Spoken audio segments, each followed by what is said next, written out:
Hey, Catalyst crew. Welcome to Catalyst Corner, episode 112. I'm Evan. I'm Jim.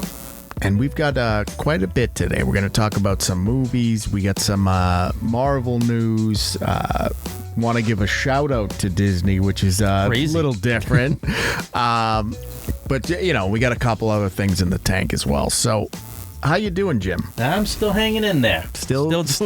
Still amongst the living. It's still amongst the living, absolutely. Good. So we had the Free Comic Book Day on May 4th.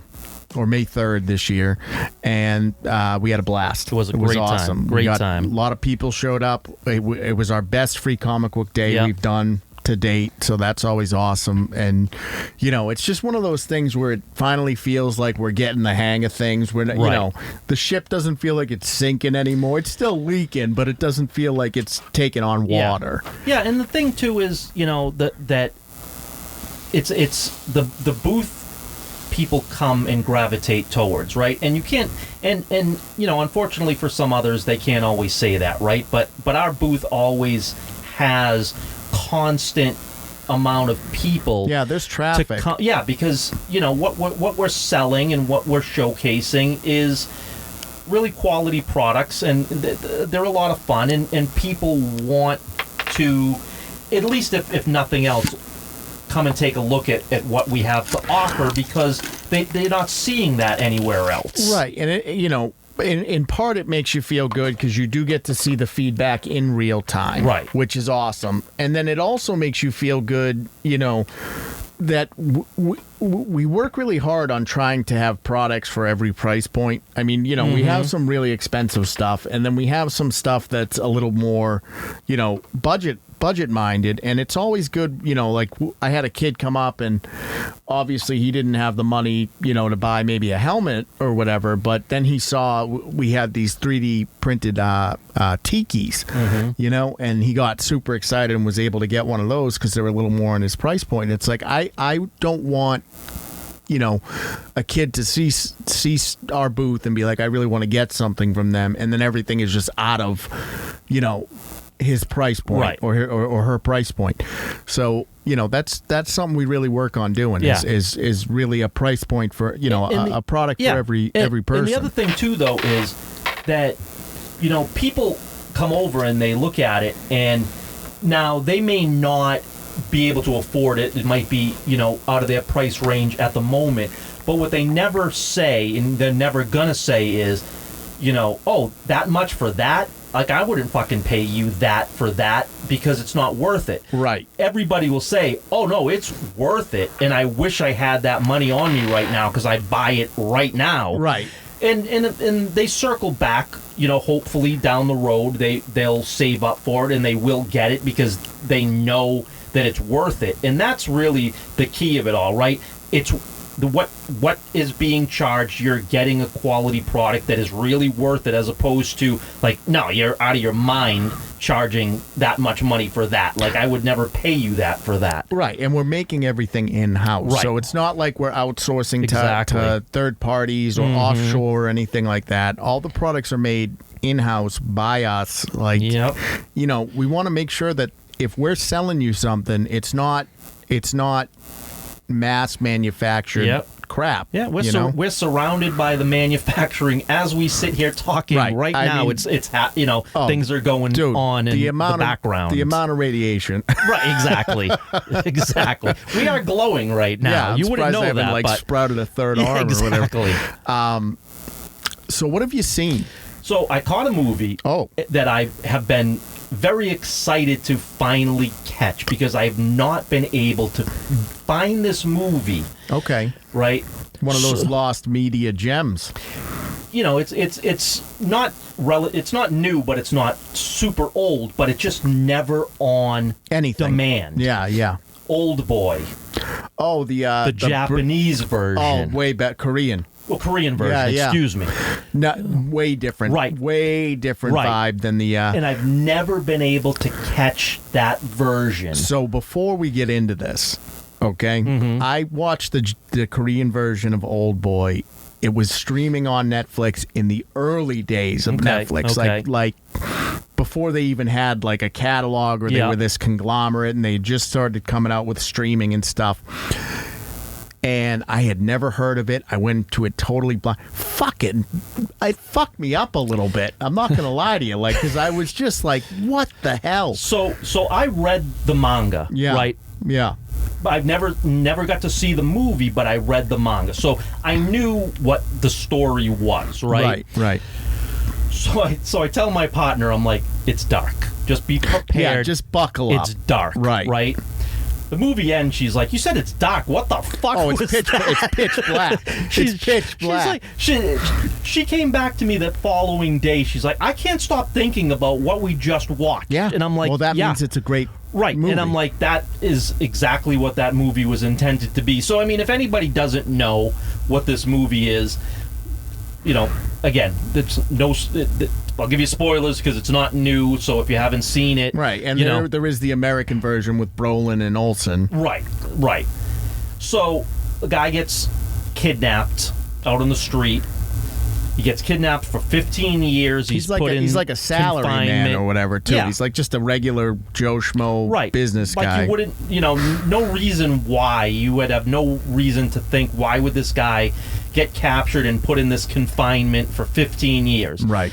Then gets released after 15 years, just gets released back into society, and now his mission is to find out who the hell did that to him and why, and now, extract keep in mind, revenge. During this 15-year period, he's in complete isolation. Right. And he's using the television sort of to teach him things. Right, yeah. He's learning martial arts. He's learning to fight, preparing himself for the inevitable that if he gets out, he's going to seek revenge. That is his ultimate goal. Right. As to the person who took 15 years of his life and took his family away from him and all that. So, he finally finds out who it is. He finds out that it's a former schoolmate of his that did this. Now it's the why, right? Like, okay, right. we didn't. Why did you destroy my life? Like, we didn't, not like we had this real, true animosity or anything. Like, what in the hell would you have done that to me for? And you come to find out, hey, the guy that he saw them, him and his sister in a room. They were in a relationship, having sex. She thought she got pregnant, and maybe she did get pregnant. Ends up jumping in the river, committing suicide. Obviously, he blames him for doing it, and that was his reason to kidnap him and put him. You ruined my life. I'm going to ruin yours. Right. So, again, when he gets out, he meets this young girl. They all of a sudden fall in love. They have sex. They're on a mission to find out. He comes to find out, oh, by the way, that is your daughter.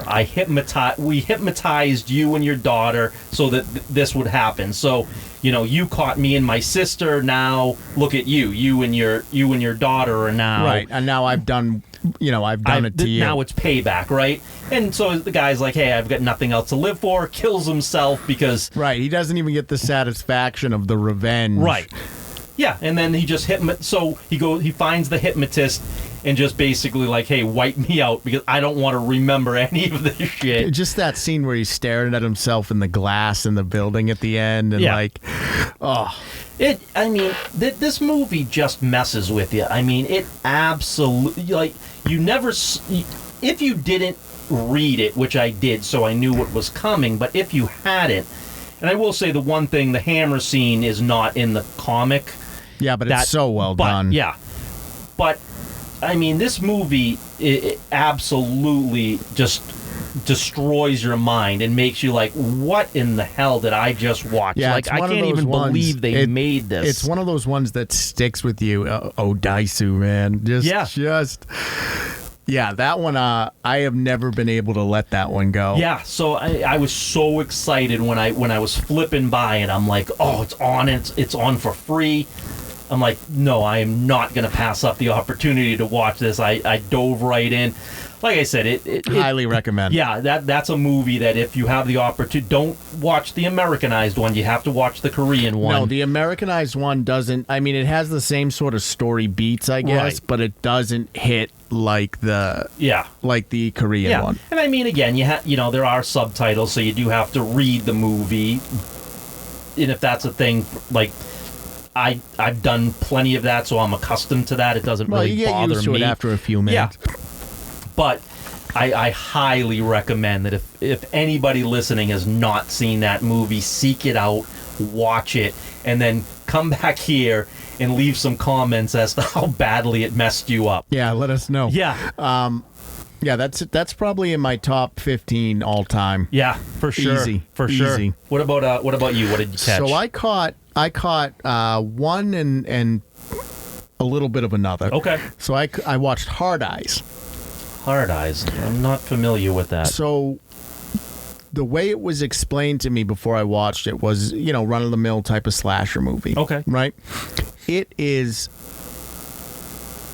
It's more. It's funny. It's more Okay. akin to like a campy sort of fun thing. And basically, the premise is this killer is hunting down couples on Valentine's Day. Okay. Right? And killing them, whatever. And he mistakes these two people as a couple and starts chasing them. And the movie just goes along sort of through that. All right. It's funny. It's gory. Like, it's Nice, everything nice. you want. Like, Okay, it just okay. highly recommend. Really? I'm sure you can find it on Yeah, I'm demand gonna or have whatever. to look for it. It's a good one. It's fun. Like, you're not going to leave. It's not going to ruin your life like Oldboy Right, does. right. You're going to laugh a little bit. Nice. And just, get a little grossed out by some of the kills. But, Yeah. very enjoyable. Cool. And then I have begun my journey. Here we go. I've begun my journey. I'm only 15 minutes in because I got to watch it in bits because I just can't Yeah. do it any other way because I have to digest it, and I always have to just say to myself out loud, like, how did this get made? I'm 15 minutes into Snow White. Oh. Yeah.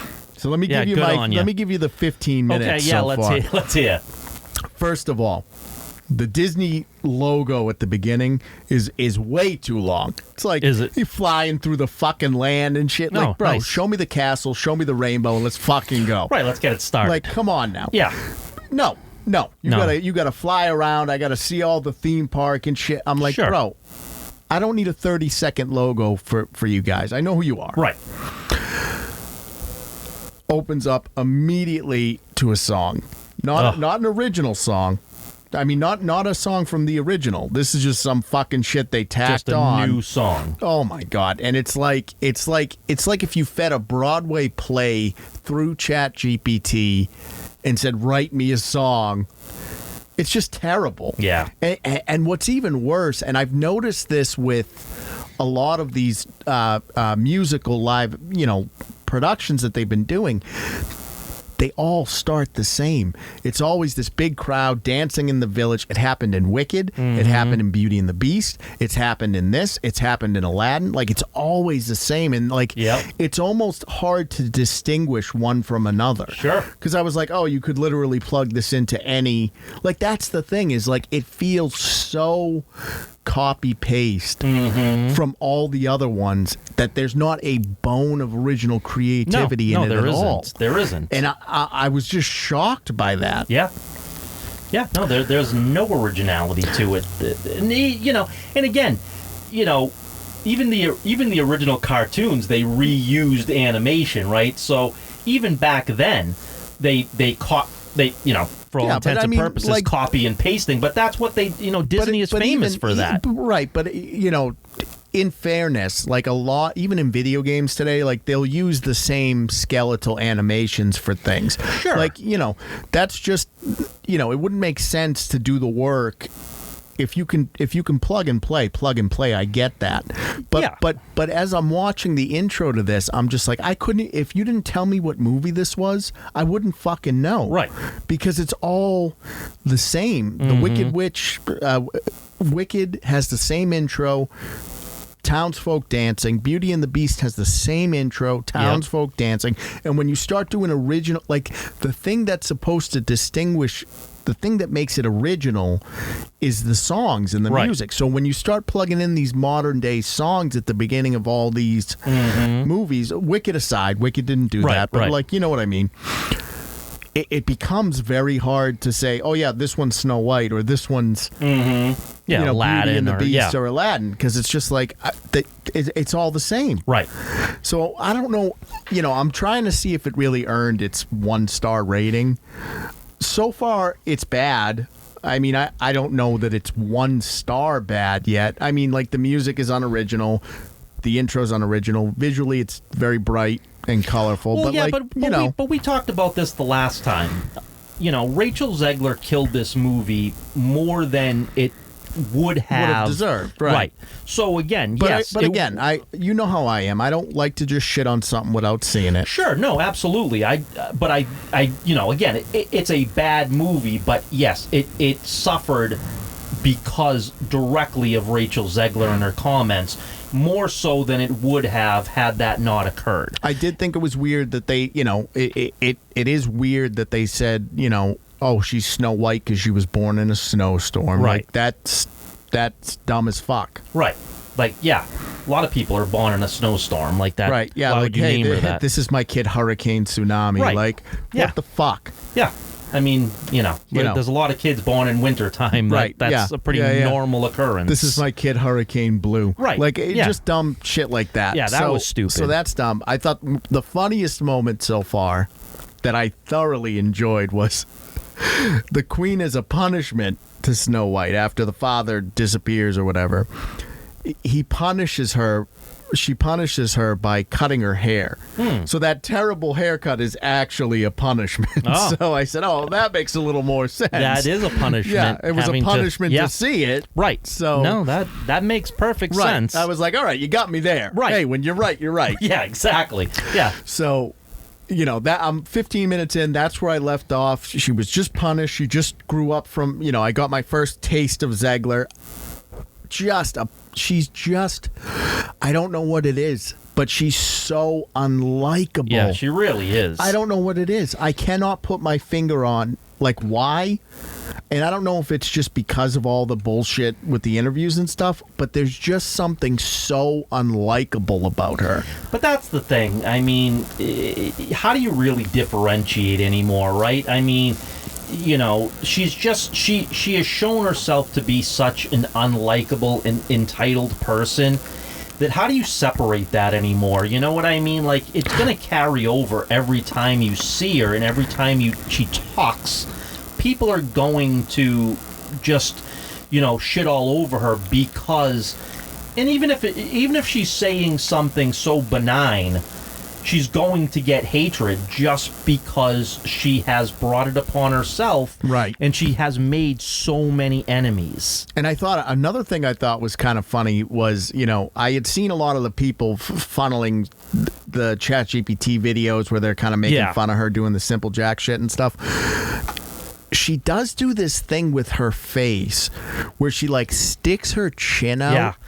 Yeah, it's weird. It is weird. It's so strange. Like, she's like, I don't know if it's like, oh, my head's too heavy for my neck kind of thing, but it's very jarring because she like leads with her fucking head.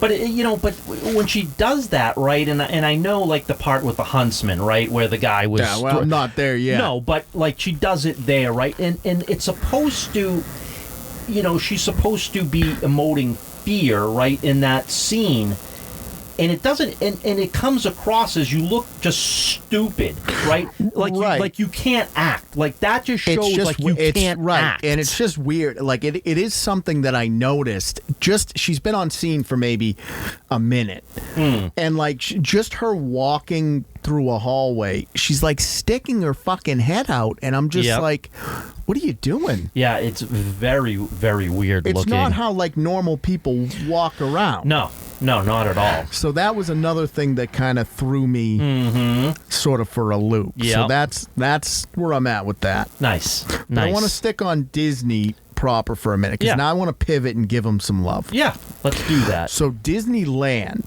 Yes. just came out with a new product. Yes. And it's the key to Disney, they're calling it, right? And basically the idea is there's 9 different parks in Disneyland, 9 different whatever. Like, you go to Epcot, they got the different lands or whatever. And so you buy this key, we probably buy it for the kids or whatever, or the Disney adults, right? The serious collectors. And you go to each one of the lands and you stick the key in a keyhole, and there's a little symbol that will light up, and then it'll play a song based on that land. So if it's Star Wars land, it'll play the Star Wars song, and whatever. And when you get all 9 lands, you go back to the front of the park, and you put the key in the Mickey head or whatever, and it plays that Disney song that I'm sure everybody knows, like the Celebration song or whatever. And then the back of the key pops open, and you get a pin. Yep. And it's one of 9 pins. And the thing to me is that we're very hard on Disney, but I am more than willing to admit when they do something innovative and clever and distinct, I'm going to give them credit, because I think this is a fantastic, could they have just sold the pins? Yeah, but now you have an experience. You get to go to each land, unlock each land, and then get your pin. But I don't think that, again, would you sell pins? Sure. Are you going to sell as many pins as you are keys? No. Like if you're a Disney, your kid's really not going to be looking for a pin. No, but I think it's nice. I mean? I think it's nice that it has, you get a physical reward for doing the experience. But I think that the fact that you are making it interactive for kids, because they're going to have fun finding, because you got to find the place to put the key in for each land, right? It's not like it's right there in front of you. Like, you have to search it out, right? And then you're gonna get your token for that specific land that you're in, and then ultimately at the end, when you collect all 9, then you get that pin, right? And again, if that pin was just for sale at the shop, kids aren't going to buy that pin. It's really not going to be something that's going to be a big mover.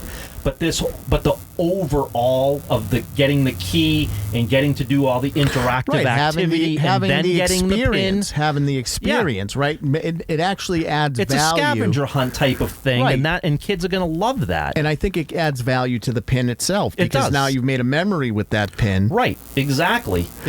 So I give Disney a lot of props on that, because it's one of those things, and this is always something I've harped on, is I know it's very hard for megacorps to be creative, and we've seen less and less creativity in movies and things like that, but this to me is like, you nailed it. Like, it's a total step in the right direction.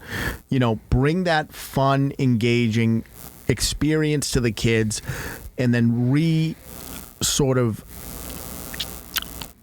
reinforce it with you get a physical reward at the end. Well, it's part of the magic. It's part of the, you know what I mean? Right. It brings that sense of the magic back for kids to be able to do something. Again, yes, are they going to enjoy the rides and the characters? Of course, all of that stuff is still there and still matters. Now. Right, but there's something else that the kids can do on top of that they are going to look forward to. And they're, now you... And kudos to, not that you wouldn't, right? But kudos to Disney, because now you're making everybody go to all 9 parks, right? By doing this, you're guaranteeing that they're going to hit all 9, right? Now, ultimately, they probably would anyway, but now they're locked in. Now, financially, they're locked in to do something. I think for me, it's just, I think the reason, at least why I'm so hard on Disney, is because at least through my childhood and even into my early adulthood, they really were the bar for bringing, a little bit of magic into a dreary world. No doubt. And at least I feel like they've lost a lot of that in the recent years. Of that. And to see something like this, I mean, is it for someone like me and you? No. But what it does is it recaptures that magic. Like you said, it really does bring a little bit of that magic back into it. So I think they kudos to them on that. Yeah. Now I'm going to go right back into shitting all over Disney for the rest of these segments. Right. Now back to, all right, Disney, you got your cookie. Now get ready, because here comes the slap. Right. So, and I want to, and you just said it too, right? Because you just said, how did they make this, right? When you just talked about Snow White, how did they make this, right? Right. And it goes back to the creativity, right? Creativity versus stewardship. Well, right. But, the dangerous thing is when you think you're creative and you're not, right? And let me give you an example, right? So Bob Iger claims that he watches these movies 3 or 4 times before they get released. And then, to your point, well, how does this get, how does the head of the company watch these movies and give it the green light and say that they're good or worthy of being put out? Because, again, he believes, and my point is, he believes he's creative, right? And he's right. I think the difference is, if I'm a businessman that doesn't have a creative bone in my body, right? Mm-hmm. And I watch Snow White, it's a finished movie. Right. It's got a beginning, it's got a middle, it's got an end, it's got a villain, it's got plot points, it's got songs. Everything is looks okay, looks passable. Mm-hmm. So from someone that's not looking at it creatively, I think you could watch that and go, yes, that is a movie. Right. Right? Like if you sent that through ChatGPT and said, is this a movie? ChatGPT is going to say, yes, it is a high production, fully finished film. Sure. So I think if you look at it through the lens of purely a business decision, yeah, that's a movie. Mm-hmm. Right. And let me give you an example. So Joker 2. Right. Right? And we're talking about just a businessman, David Zaslav, right? Not a creative guy. We both can agree to that. Right. I think even he would argue he's not a creative guy. Watched Joker 2 once. Once. Said to the heads of the studio, what the fuck is this? This sucks. We can't release this. They said, no, it'll be great, right? The creative people, or the people who think they're creative, and then we know what happened, right? But the guy who's not creative, the guy that just looked at it as a movie with no creative tilt, no creative bent, no thinking he can trying to find the underlying themes or any of that. Just watched it as a movie like Joe audience would do. Iger's not doing that. No, and that's the problem. That's why these movies... Zaslav was able to do it and watch it as an audience member. And he did the same with Batgirl, and that's why Batgirl never saw the light of day, because it was the same thing. He watched it once and said, we cannot put that out. That's not going to work. Right. Because because I'm creative, he because watched it as I'm just, the audience. Right. He watched it as an audience member. Right. I don't think Iger ever for a minute sits through any of the movies he has to watch for his job, if he even watches them, because it's debatable. Right. He claims 3-4 times, but I don't agree with that at all. But even if he does, he's not looking at it as an audience member. No. He's looking at it as, I am Disney, and this is one of my creations. Right. And I think that is why we're having such terrible product. Again, you look at things like Daredevil, Born Again, right? Season 1 came out, and it didn't chart on Nielsen at all. The ratings were awful, right? So bad that even Charlie Cox came out and said episode 5 sucked. I hated that episode. It was an episode that was left over from the original. And here's my thing, though. You saw this, right? You watched this, said this sucks. You tore it all down for the most part, redid it, put it out, and it failed. Like, your end product was still awful. So imagine what it was prior to the reshoots. Well, I guess the difference is that it's getting a season 2 versus if they had left it sort of with the original intention. I don't think it would have got a season 2. No, probably not. But I think that, much like Andor, right? You already committed the money to the season 2, right? You already built the physical props and all of that, right? So Andor suffers more though because Star Wars suffers. I don't think Right. Andor suffers because Andor is bad. I think Andor suffers because Star Wars is suffering. Right. No, absolutely. But I just think that sometimes, though, things are already, like we've said it before, right? Velma, it was contracted for 2 seasons. So that second season came out only because they were contractually obligated to do so. And it was an absolute train wreck. I don't think anybody watched it, but the studio had already committed themselves. And that's what I think happens, right? So Daredevil, I think, was already committed to the 2 seasons regardless. Now, do I think that they thought it was going to be the success like it was on Netflix? Of course they did. So that's why they committed to the 2 seasons without it even coming out. But,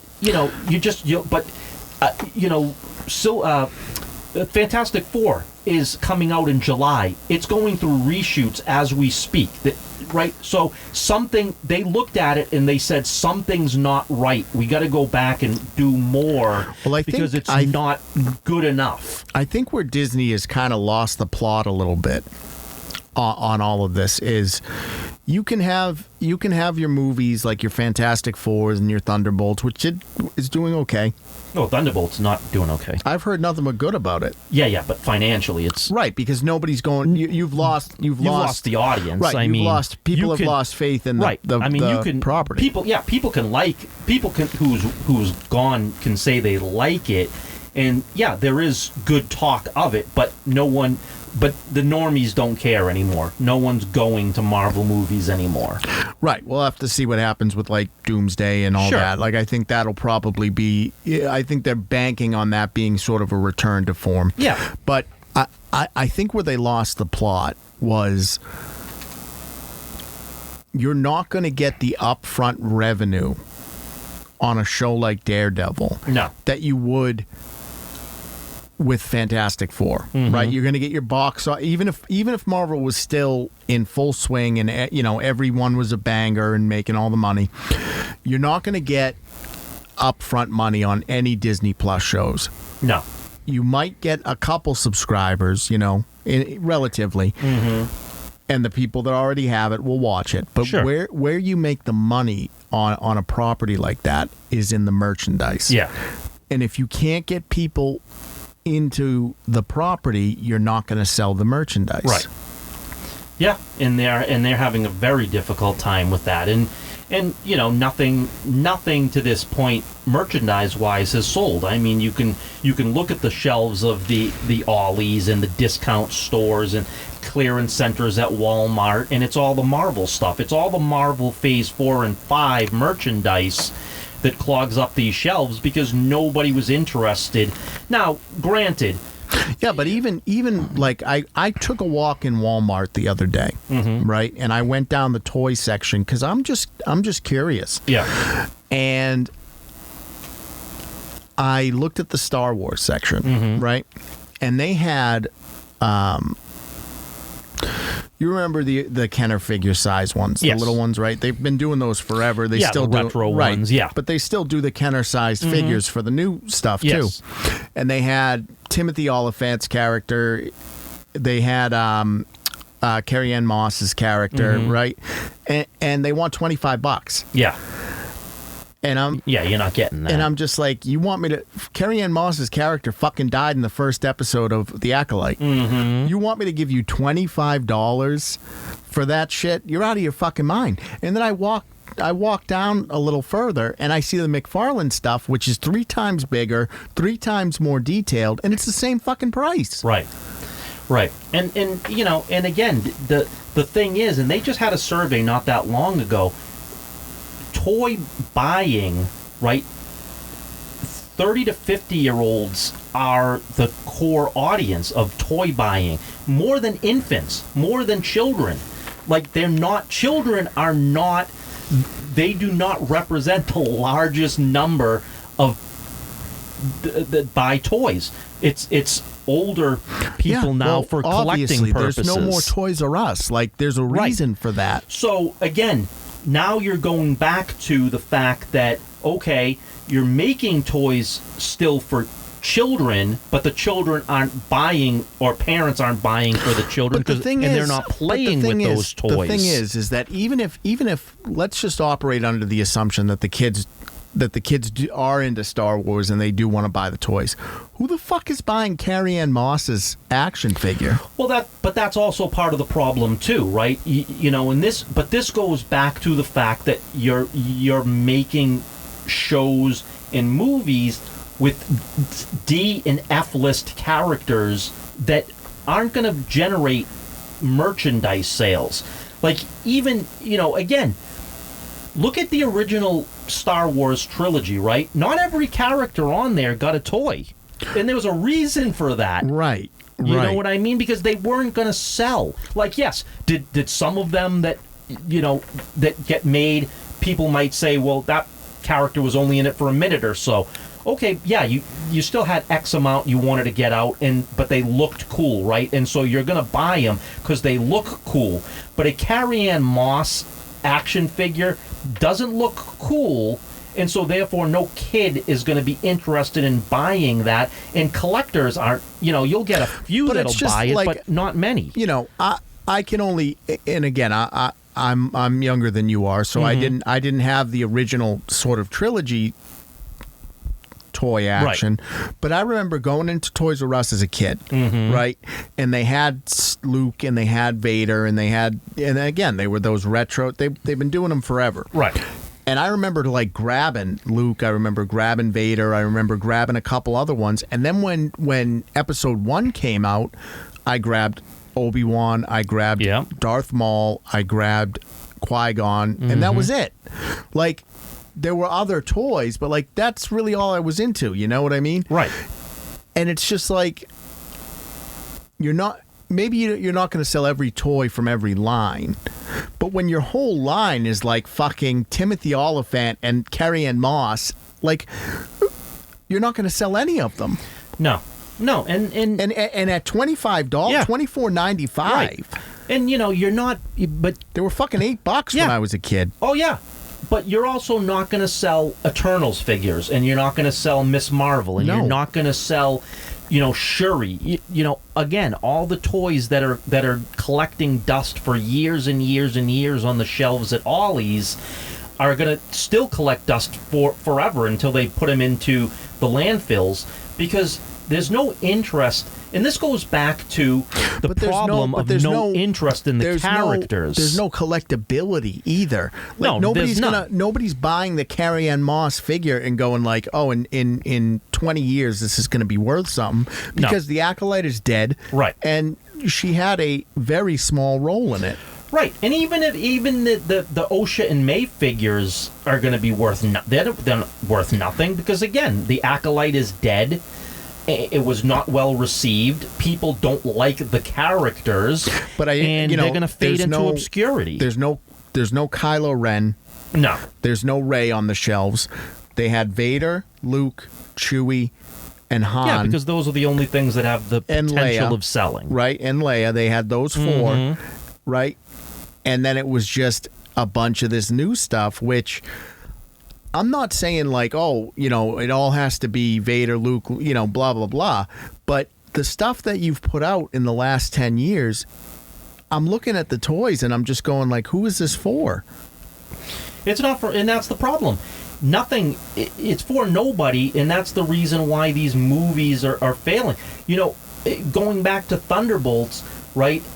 Yeah, is it getting a decent word of mouth by people that have seen it? Yes. But there's nothing about these characters that are going to draw interest from people that otherwise wouldn't go to Marvel anyway. No, and Bucky is not enough. No, he's not a big star. It's not enough. He's probably the biggest star, of the group. Sure. Marvel-wise, maybe not actor-wise, but Marvel-wise, Bucky's the guy. He was hanging out with Captain America. Sam's running around in there too, I think, right? He's in it. Yeah, but there again, we talked about this last time, right? I mean, obviously Brave New World failed miserably. And again, so it's not Captain America that people care about. It's Steve Rogers' Captain America that people care about. So, we just got the trailer for Ironheart. Have you seen this? No, I can't even be bothered. Right. It looks awful, like just awful. Now, again, it filmed back like 2 years ago. Right. You know, they've held it off because they just were looking for the time where they can put it out, get it done. Yeah, they're gonna ghost drop it basically. Yeah. But you know, again, it's even if she was Iron Man, just like with Shuri and being Black Panther, it's not Tony Stark. But it's not the mantle that people care about. And this was the failure of the comics. This is what people don't understand. And again, and I said this the other time with the last episode or so, I'm willing to give the Fantastic Four with Shia LaBeouf, the female Silver Surfer, its opportunity because, again, I don't know what the story is, but I do know it's an alternate universe, so let's find out what the story is because we can't say that Norrin Rad has been replaced. He very well may be, a part of Doomsday. We don't know that yet, so I'm not going to say anything until we know for sure. But if it was Norrin Rad and you just made it a female, then yes, it's going to fail miserably. It'll never work. And it's the same thing. The mantle is not what people want. It's the entirety of the package. It's not just Iron Man, it's Tony Stark Iron Man. I would take it even a step further, right? And it's Tony Stark Iron Man, but only because Robert Downey Jr. played an accurate Tony Stark. Like, not totally accurate, but accurate enough, right? The reason The Last of Us is not doing well this season is because, Ellie's character is is shouldering the show now. It's not Ellie and Joel shouldering the show. It's Ellie's character shouldering the show. And what's coming out is that Bella Ramsey is not Ellie. Right. Sorry, it's not even just how she looks. It's how she's portraying the character. Right. Yeah, and that, there's a lot of issues with that show and what they're doing there. My point is that, this isn't people saying, no, I don't want Ellie. This is people saying, well, this isn't Ellie. Right. But, on the flip side, right, if you rebooted, right, if you rebooted the universe. Yeah, if you got the right guy to play Tony Stark. Right. People would take that. People would be okay if it's not Robert Downey Jr. Right. I'm not saying he's the end-all, be-all. No. But what I'm saying is, you can recast T'Challa, and you could recast Tony Stark, and you could recast Steve Rogers, but it has to be Steve Rogers as Captain America. It's the same thing. It doesn't necessarily have to be Chris Evans forever. But it's the same thing with Batman or Superman, right? Like, we want Bruce Wayne and Clark Kent. Right, exactly. Like those are the heroes. Those have been the heroes for 100 years. Like, that's who we want. Right. So when you start trying to fill that void with people that aren't that, there's going to be pushback. And it's not us saying, oh, we want the same shit over and over again. Tell whatever stories you want to tell. But the heroes are the heroes. Right. And the thing is, again, and we've said this a million times, and we'll always say this. We're not against diversity at all. We're for it. Dude, Black Panther 1 is fucking great. But even minorities don't want that change. They don't. No one wants it because they grew up loving whomever that might be, right? Steve Rogers or Tony Stark or Bruce Wayne or Clark Kent, right? I don't care what nationality you are or race, that's who you grew up loving. I think the problem is that there are exceptions to the rule. Sure. Miles Morales. Sure, you can have that. Right. But the problem is that for every Miles Morales, there's 100 Ironhearts. Yeah, but Miles Morales isn't Spider-Man. What do you mean? Well, he's a Spider-Man, but he's not Spider-Man. Spider-Man still exists. Right. He's just he's another Spider-Man. Right. So you can have that, but again, you can't. But it's not that he's Peter Parker. You know what I mean? Right. Like, I think the other thing is that for the most part, in most of Miles's stories, it's never about replacing Peter Parker. No. It's about working in tandem with him. So I think people would be a lot softer on these other characters. Ironheart is a shitty Robin version of Tony Stark. But Miles Morales never, ever, ever said, "I'm better than you, Peter Parker." From day one, second Miles, I appeared... Miles was a student from the beginning. Right, and he always looks up to Peter Parker, and he always holds him in high regard, and that's what makes it work, is that he understands his place in the hierarchy of things, and he's not trying to usurp the original, and that's what makes him so good, right? And that's where this other, this is going to be that she's better than Tony Stark. So that gets the audience on your side immediately, right?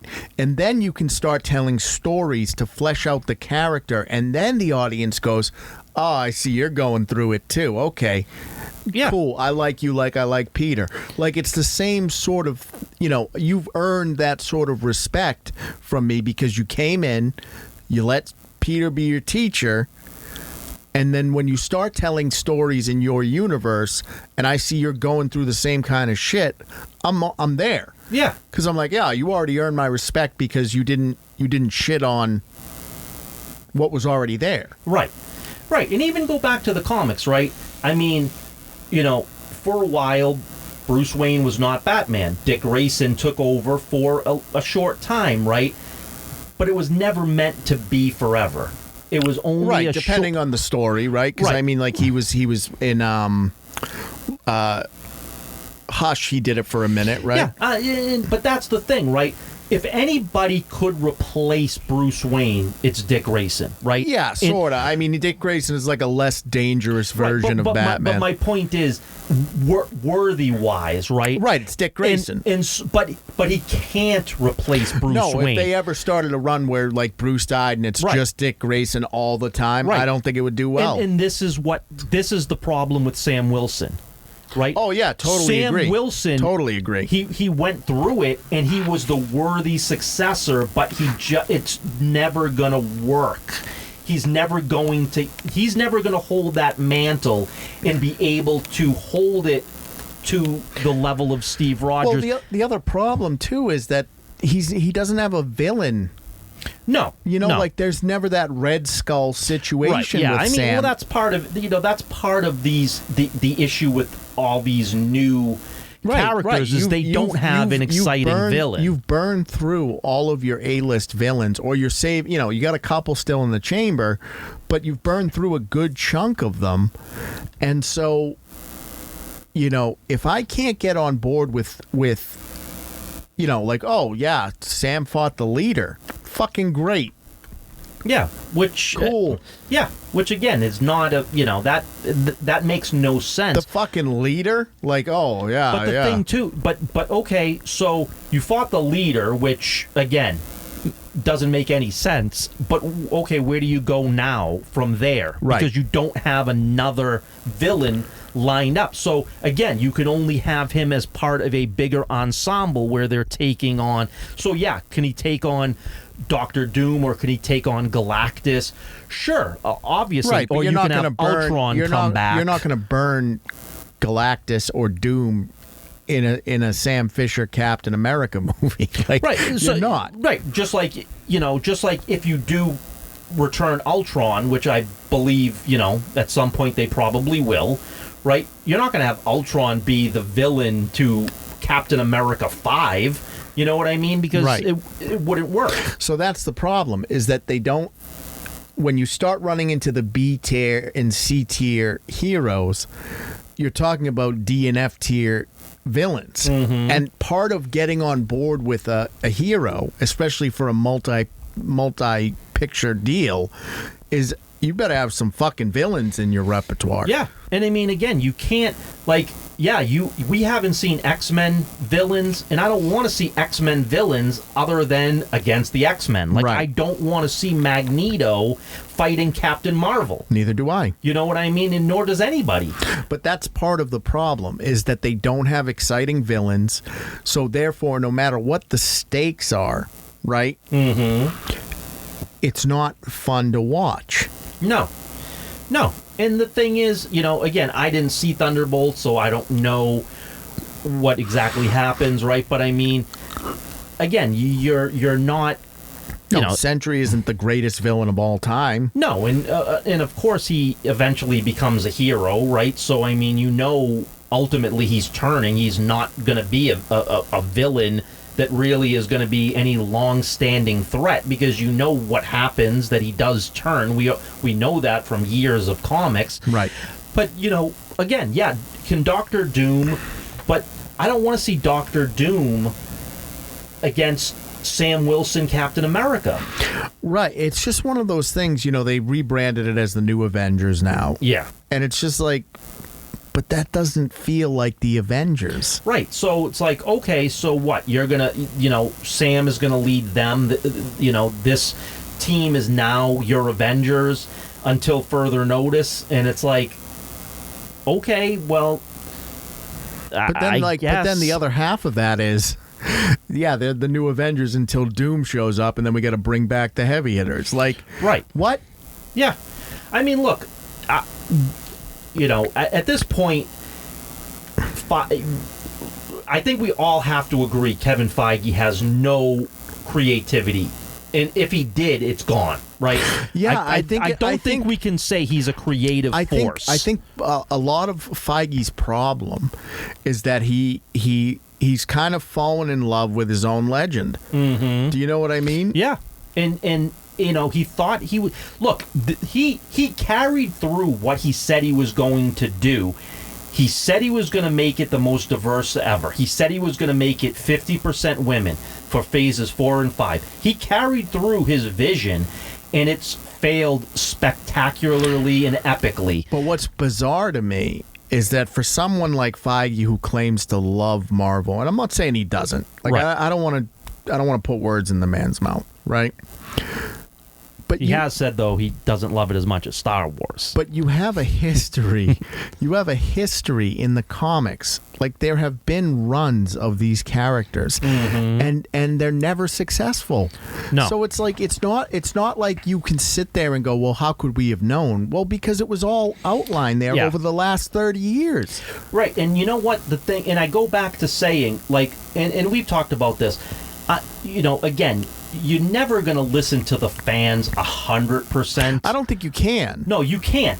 But you do have to listen a little bit, because they are your audience. You have to have your finger on the pulse, right, at the very least. Right. And so if you didn't know, you should have at least listened to comic book aficionados who said, this has failed miserably in the comics. There is no audience for this. You probably don't want to do it. But instead, he said, nope, I disagree. I'm going to make this a success, even though you can tell me that it was highly unsuccessful in the comics. I'm going to prove you wrong. And now, instead of a, whatever it might be, $10,000 run of comic books that failed, it's a $200 million movie that's failed. Right, and the thing is that you want to do a Catwoman movie, right? Fucking do it, man. Mm-hmm. You want to re-up. I saw the new trailer for Superman. Yep. I think it looks okay. Right, but there's an example, right? The original trailer, when the guy throws the can at Superman's head, he blinks his eyes. The new one, he doesn't. Because James Gunn heard the audience say that doesn't make sense. Right. Superman wouldn't do that. No, Superman would never blink his eyes. James Gunn said, "You're right." But that's I'll true. tell you, like, watching that second trailer, right? I got a much different vibe than I did from the first one. It does feel like it's a comic book movie, which is good. Yep. But I really like that scene where Lois is interviewing Superman and Yep. and really interviewing him and like calling to action some of these questions, and I'm like, this is fucking amazing. Yeah. Like, this is the shit that I want to see. Like, hey man, you're Superman, but like, you know, you're what gives you the right to go out and do this shit just for the sake of being good in your eye? Like, what makes you the god being, right? Right. That shit was awesome. Mm-hmm. I mean, you know, Nolan what's his face? The Green Lantern. Nathan Fillion looks Awesome. Looks weird, but that's how he looks in the comics. Guy Gardner looks weird, right. and so it's it just works. like, you know, from what I've seen for trailer 2, right? What a different vibe. Because from when after trailer 1 was over, I was like, I don't know if this is gonna be good. It looks kind of like a train wreck. I mean, it's a little weird to see Luthor as a skinny dude again. Sure. I'm so used to Luthor kind of being like a little bulkier and like. But I mean, I think he's a little young too. I think, but I think Holt will pull it off. I mean, I didn't get any cringe vibes from Holt. No, but it's not like Eisenberg, right? No, and he's bald right at the beginning too. We're not. Yeah, we're like, obviously that didn't work, and that was a very cringe performance. No, it's just Zuckerberg 2.0. Right. So at least, you know, the feel of the character is there. And again, maybe it's not. Maybe there's a few things appearance-wise that aren't perfect. Right, but I'm willing to forgive you can suspend that disbelief because you're going to get that. You know, he's got the feel of the character, and that's what ultimately matters. So we have 2 months until that movie drops, right? And we've only gotten 2 trailers. Right. But I'm feeling better and better about it. Like, as we get closer to the release. Fun. It feels like it has some fun element to it. Right, but it feels and Marvel like doesn't feel fun anymore. It feels like there's some humor. It feels like there's some danger. It feels like there's some hard-hitting questions that, you know, the love of Superman's life is going to ask him. Yep. And I like all of that. That's the type of shit that I want to get out of a superhero movie. But I will, going back to Marvel, though, the one thing that I totally disagree with, and a lot of people have jumped on this as well and agreed with Kevin Feige, and I don't agree that, you know, all the interconnectivity is made too much homework. I think that you put out shit and you put out characters no one cares about. That's the problem. That's the homework.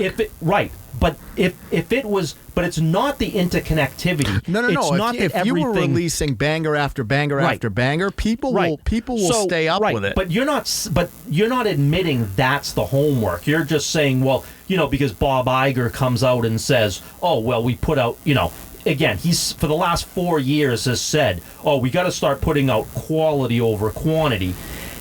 And to a degree, I agree with you. But the thing is, if it was all quality and quantity, there'd be no qualms about it. No one would have a problem.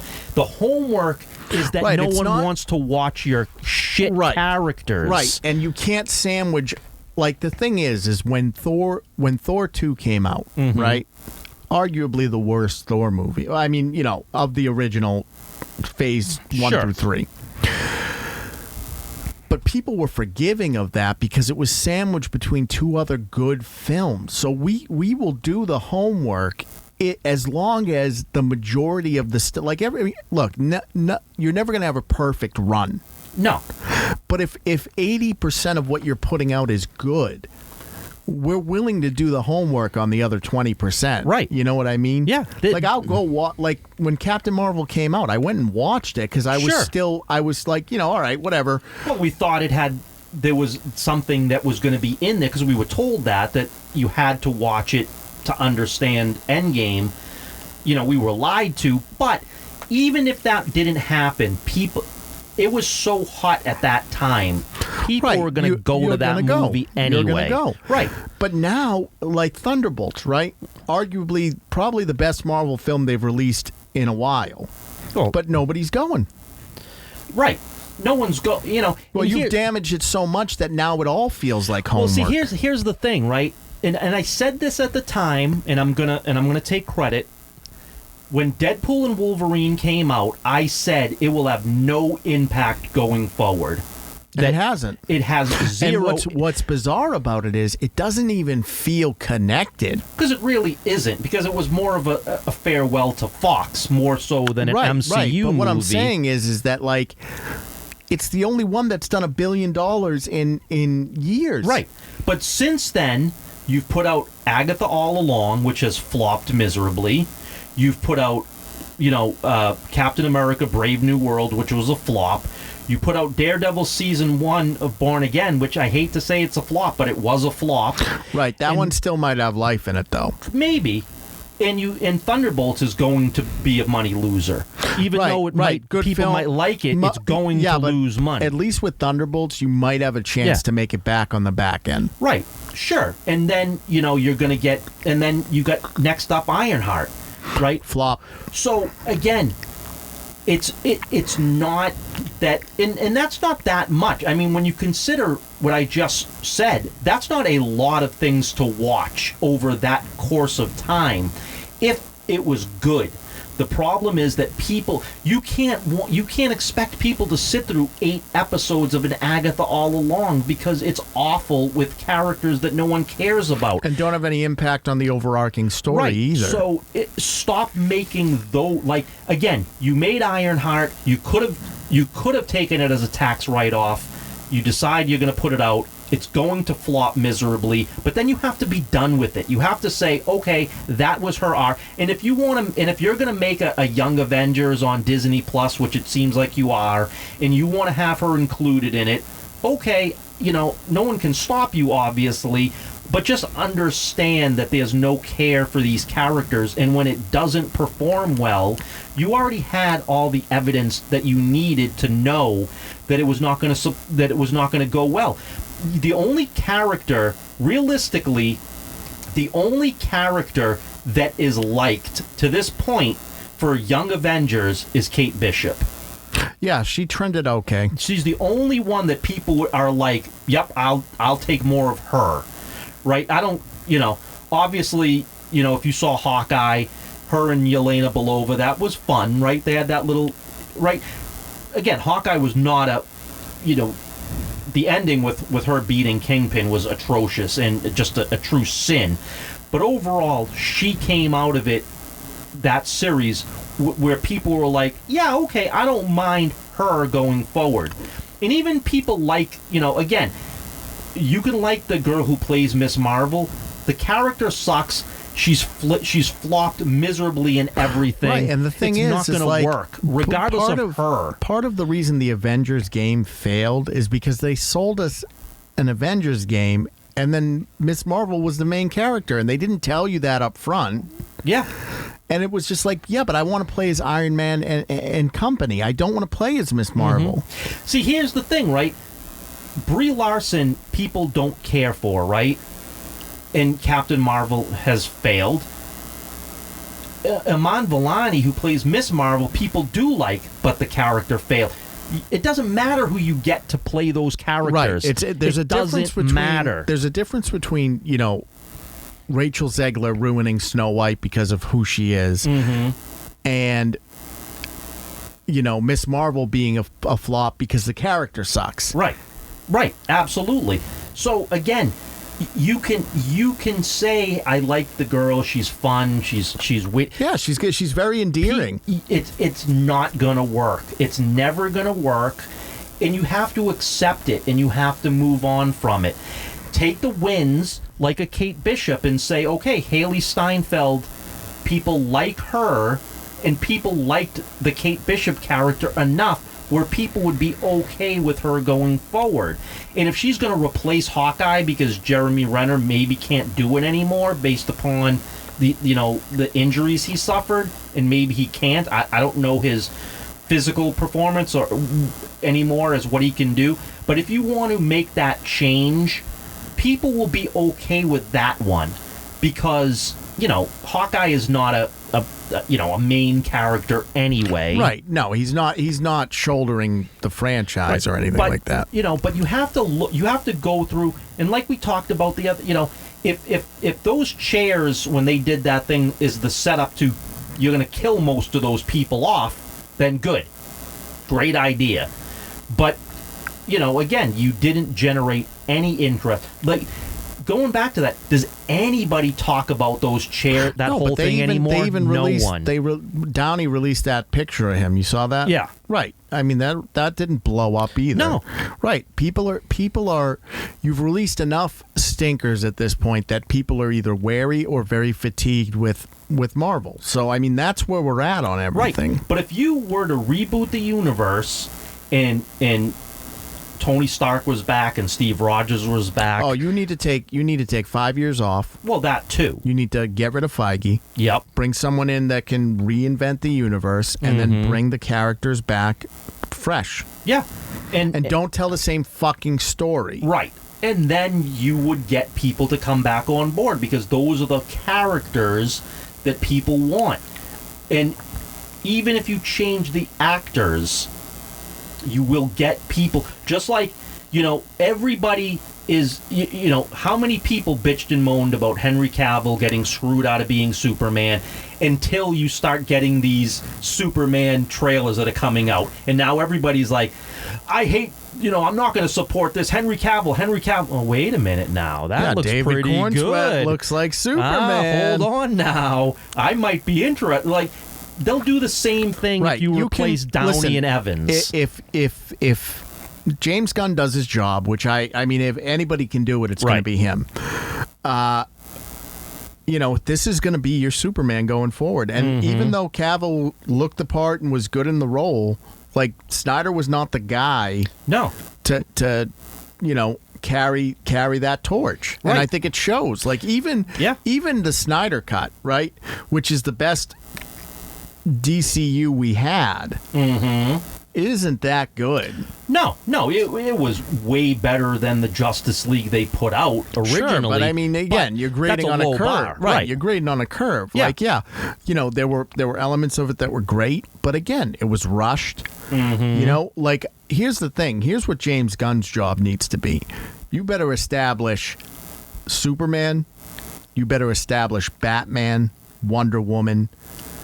I saw today, right? Speaking of that, I saw an article today that said Superman, Batman, Wonder Woman, Supergirl. That's what James Gunn's universe is going to center. Fine. They're the center, and everything revolves around those four. Sure. I don't know if Supergirl's going to carry like the other three will, but that's okay. But maybe. Like, we don't know, but let's see. She's pretty well liked in the books. I mean... Yeah, no, she is, and the girl looks like her. Like, right, very true. I don't know the actress. I have no clue. But here's the thing. Who she is. You need to, if you're going to do Darkseid, which I imagine is the end goal, I better like these characters before you fucking... Right. Like, don't fucking do Batman, Superman, and then drop me right into Justice League. Like, that's insane. No, that should be like, And I think he's smart to stay away from Aquaman because, like, Momoa is a cool Aquaman, right? Mm-hmm. But Aquaman sucks as a character. Yeah, but did you see the pictures Lobo? of his Oh, fuck yeah. Perfect. I mean, he should have been Lobo from the beginning. Right, and everybody said that. And that should have been the way. But, again, you can bring those characters in eventually, but if you're going to center around those four, and then bring in the others over time. Give me a blockbuster at some point, right? After you've established the four. Yeah. Then you give me a blockbuster with a threat. And again, I know you're not setting it up, and I read this article where James Gunn is modeling it more as Star Wars than he is Marvel, right? So he's not doing the Marvel formula, he's doing it more like Star Wars, right? So what does that mean? I'm not 100% sure what exactly that represents, but is that going to be one of those things where we can jump timelines and stuff? Like, we'll get stuff in the past, stuff in the future. Probably, and more than likely, what you're going to have is you're going to have a threat, but that threat is not going to come around until you're going to have the smaller threats that you have to deal with, and then eventually you're going to get to the ultimate threat, which is Darkseid. Darkseid is going to come, but not 2 movies in. Right, but here's the thing. So we've taken a little bit of time, right? We had the Batman was the last good DC thing to come out of DC. Yep. which is not tied to James Gunn's universe. He's been very clear about that. But we've had enough time at this point where the DCU is dead and buried. Yeah. And,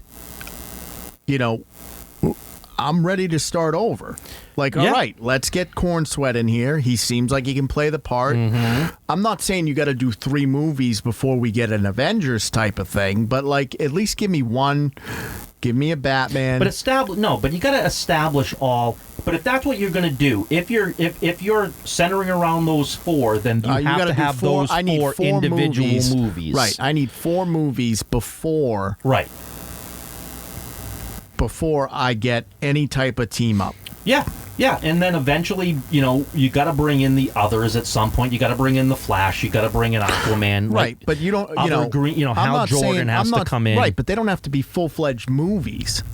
No, in some cases you don't have to have them as full-fledged movies, and again, you don't have to. Not a single movie, and I would hope that James Gunn is going to do this. Not a single movie should be an origin story at this point. No, it doesn't seem like none. It doesn't seem like this Superman is, though. No, it doesn't, and I don't think any should be. I think everybody should be fully established as to what they are. So the first time you see them, like if you see Wonder Woman, everybody in the world knows Wonder Woman and who she is already. But they did that kind of with the Batman too, right? Where it wasn't it's him younger, but it's not the origin. Right, and that's what you need to do with all of these movies. Because we know who these people are. Right, and we bought the fucking ticket. Right, it's been done to death with the origin stories. We don't need if you don't know it by now. There's enough other movies. You go do your homework on your time. Right. And it'll be more pleasant than doing fucking Phase 4 and 5 homework. Exactly, I'll tell you that much. For sure. All right. Let's put this one to bed, Jim, as always. Yeah. What do you got going on? Just getting that artwork out. So check out the socials. I've been... If you're a big fan of 70s and 80s, there's been a big kick for me. Yeah, I've noticed. Yeah, like this year I'm doing a lot of... my homage to the 70s and 80s and the love of the movies, TV, what have you. So if you are a fan of 70s and 80s, go check out the socials. I think you'll like some of the artwork there. All right, guys, so that's episode 112 of The Corner. You know where we're at. CatalystCrafting.com is the main website. Catalyst Creations NH is the Etsy store. We have product in the mall in New Hampshire. We actually just started a Go Imagine page as well, goimagine.com/CatalystCreations. We don't have any shows this summer now, not so yet. Quiet summer, but we are going to be at Granite State Comic-Con in Manchester, New Hampshire in September. And, we might have a couple things in the works. Yeah. We're cooking. But what do you guys think? Have you seen Oldboy, the Korean version? Did it fuck you up? Because it will. Because if you haven't seen it and you need a good fucking, don't worry. Be prepared. Daisu's got you. Did you see Hard Eyes? Did you like it? Did it make you laugh? Did it make you cry? I don't know why it would. What are your thoughts on the Disney Key? Is that a cool piece of hardware, or am I out of my mind on that? How do you feel about everything that's going on? I mean, is Marvel in trouble? Are they doing okay? Was Daredevil great and it's just not being watched? Is Thunderbolts great and it's just not being watched? Or is everything just a big bag of shit? Let us know in the comments. All right, crew. Catch you on the next one.